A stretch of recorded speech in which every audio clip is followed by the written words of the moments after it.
का हमारा विषय है हिंदी सिनेमा। हिंदी सिनेमा का उद्भव और विकास।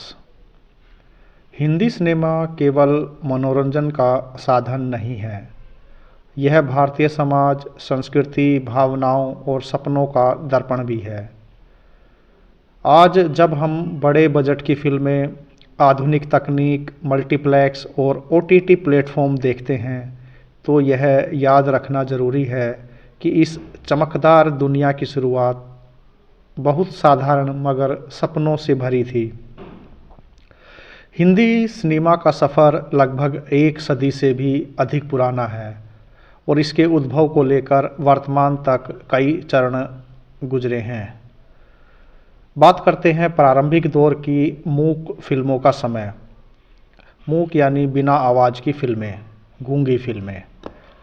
भारत में फिल्म का आरंभ 1913 में दादा साहेब फाल्के की फिल्म राजा हरिश्चंद्र से माना जाता है। यह एक मूक फिल्म थी, यानी इसमें आवाज़ नहीं थी, केवल अभिनय और दृश्य सहारे से कहानी कही गई थी। फाल्के जी को भारतीय सिनेमा का जनक कहा जाता है क्योंकि उन्होंने फिल्म निर्माण की बुनियाद रखी। उस समय फिल्म बनाना बहुत कठिन काम था, न तकनीक विकसित थी, न कलाकारों को अनुभव था। फिर भी उनके उत्साह ने लोगों को प्रेरित किया।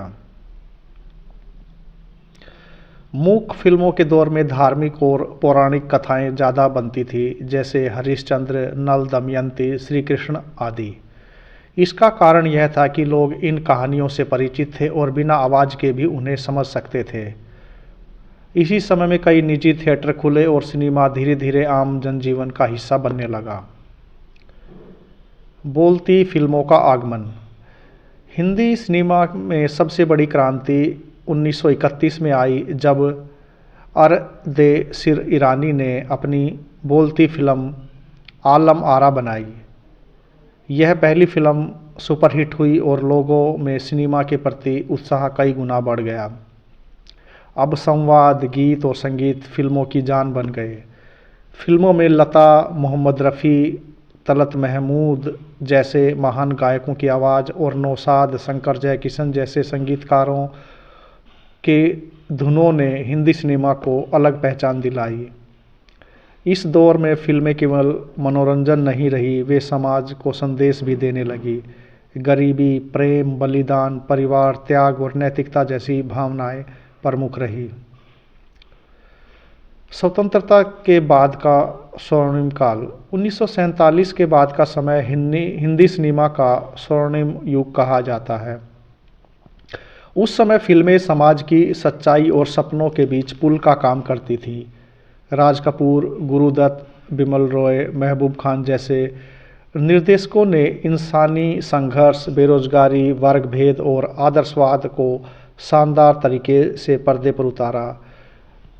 2 बीघा जमीन में किसान का संघर्ष, मदर इंडिया में माँ का त्याग, श्री 420 में शहर और नैतिकता का टकराव जैसी फिल्में आज भी क्लासिक मानी जाती हैं।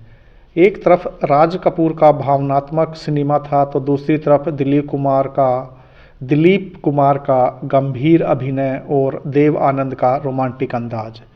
यह वह समय था जब सिनेमाघरों में फिल्म देखने जाना परिवार का त्यौहार जैसा अनुभव होता था। 1960-70 का व्यावसायिक विस्तार। 1960 के दशक में तकनीक बेहतर होने लगी, रंगीन फिल्में आई, साउंड सिस्टम सुधरा और सेट भव्य होने लगे। इस दौरान रोमांस, संगीत और बड़े नायक नायिकाओं का दौर तेज हुआ। 1970 के दशक में समाज में बढ़ती बेरोजगारी और असंतोष के बीच एंग्री यंग मैन का जन्म हुआ, यानी अमिताभ बच्चन की छवि। जंजीर, दीवार, शोले जैसी फिल्मों ने दर्शकों को नया हीरो दिया जो अन्याय के खिलाफ लड़ता है। इस समय मसाला फिल्मों, एक्शन, ड्रामा, रोमांस, गीत का चलन बढ़ा। हालांकि साथ ही समानांतर फिल्में, जिसे आर्ट फिल्में भी कहते हैं, भी विकसित हुई। श्याम बेनेगल, गोविंद निहलानी जैसे निर्देशकों ने यथार्थवादी फिल्में बनाई जो समाज के गहरे मुद्दों को छूती थी।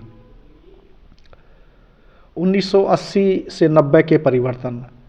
1980 का दशक मिश्रित रहा। कई फिल्में केवल मनोरंजन पर केंद्रित थी, परंतु टेलीविज़न के आगमन से सिनेमा को चुनौती मिली। 90 के दशक में फिर बदलाव आया। रोमांटिक फिल्में जैसे दिल वाले दुल्हनिया ले जाएंगे, हम आपके हैं कौन ने परिवार केंद्रित मनोरंजन को नई पहचान दी। तकनीक बेहतर हुई, विदेशी लोकेशन, आकर्षक गीत संगीत और बड़े बजट आम होने लगे। सितारा प्रणाली मजबूत हुई, शाहरुख खान, सलमान खान, आमिर खान जैसे कलाकारों का दौर शुरू हुआ। सन 2000 के बाद वैश्वीकरण और नई तकनीक। सन 2000 के बाद हिंदी सिनेमा ने वैश्विक बाजार में कदम रखा। मल्टीप्लेक्स खुले, कहानी कहने का ढंग बदला, दर्शक अधिक जागरूक हुए। अब नायक नायिका नहीं बल्कि स्क्रिप्ट सबसे महत्वपूर्ण बन गई। इस दौर में लगान, टीम वर्क और संघर्ष, तारे ज़मीन पर, बच्चों की मनोवैज्ञानिक समस्याएं, दंगल, लड़कियों का खेल में सशक्तिकरण जैसे फिल्मों ने सिद्ध कर दिया कि अच्छी कहानी हमेशा जीतती है। डिजिटल कैमरे, वीएफएक्स और एडिटिंग सॉफ्टवेयर ने फिल्म निर्माण को आधुनिक बनाया। ओटीटी प्लेटफॉर्म ने नए कलाकार और निर्देशक पैदा किए। अब छोटे बजट की मजबूत कहानियां भी व्यापक दर्शक पा रही हैं। समाज और संस्कृति पर प्रभाव। हिंदी सिनेमा ने भारतीय समाज को कई तरीकों से प्रभावित किया। पहनावा, बोलचाल, गीत संगीत, त्यौहार मनाने के तरीके फिल्मों से प्रभावित हुए। फिल्मों ने स्त्री शक्ति, सामाजिक न्याय, शिक्षा, भ्रष्टाचार, जाति भेद, देशभक्ति जैसे मुद्दों पर चर्चा शुरू की। कभी कभी सिनेमा ने गलत धारणाएं भी पैदा की, लेकिन कुल मिलाकर इसने समाज को सोचने के नए रास्ते दिए।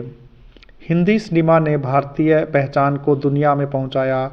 आज भी विदेशों में बॉलीवुड गानों पर नृत्य करके लोग झूम उठते हैं। चुनौतियां और भविष्य। आज हिंदी सिनेमा के सामने प्रतिस्पर्धा कड़ी है। ओटीटी, हॉलीवुड, दक्षिण भारतीय सिनेमा और बदलती दर्शक पसंद उनकी परीक्षा ले रही है। फिर भी अच्छी कहानी, सशक्त अभिनय और तकनीकी नवाचार हिंदी सिनेमा को आगे बढ़ा रहे हैं। भविष्य में विविधता, महिला केंद्रित कहानियाँ, क्षेत्रीय विषय, सच्ची घटनाएं और बढ़ेंगी। अंत में निष्कर्ष के तौर पर कह सकते हैं कि हिंदी सिनेमा का उद्भव साधारण प्रयासों से हुआ, लेकिन उसके विकास में उसे विश्व स्तरीय उद्योग बना दिया। मूक फिल्मों से लेकर डिजिटल युग तक इसने समाज के साथ चलना सीखा, कभी मनोरंजन देकर, कभी सवाल उठाकर, तो कभी आशा जगाकर।